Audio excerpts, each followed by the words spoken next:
પરમ પૂજ્ય હરિદાસજી મહારાજના સાનિધ્યમાં સદગુરુ ભગવાન વાલરામ પ્રાગટ્ય શતાબ્દી મહોત્સવ તેમજ શ્રીમદ ભાગવત કથા જ્ઞાન યજ્ઞ એવં કચ્છ ભાનુશાલી મિત્ર મંડળ વલસાડ નવનિર્મિત ભાનુશાલી વાડીના લોકાર્પણનો કાર્યક્રમ યોજવામાં આવશે.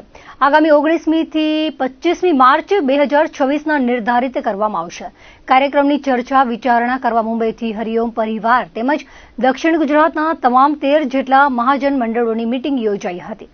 ભાગવત કથા સાથે ઓદોબાગ વાડી લોકાર્પણ અને સદગુરુ ભગવાન વાલરામ શતાબ્દી પ્રાગટ્ય મહોત્સવમાં ત્રિવેણી કાર્યક્રમનું આયોજન કરાયું છે, જે માટે સંત હરિદાસજી મહારાજની પ્રેરણાથી ચર્ચા કરવામાં આવી હતી, જેમાં વલસાડ મહારાજના પ્રમુખ ટ્રસ્ટી સાથે સર્વે કમિટી મેમ્બર હાજર રહ્યા હતા.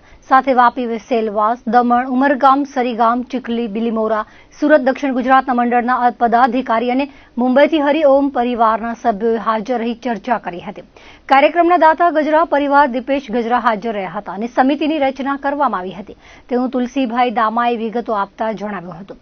ઉલ્લેખનીય છે કે તાજેતરમાં જખૌ ખાતે ઉજવવામાં આવેલ ઉત્સવની જેમ આ ઉત્સવ પણ ભવ્ય રીતે ઉજવવા તૈયારીઓ આરંભી દેવામાં આવી છે.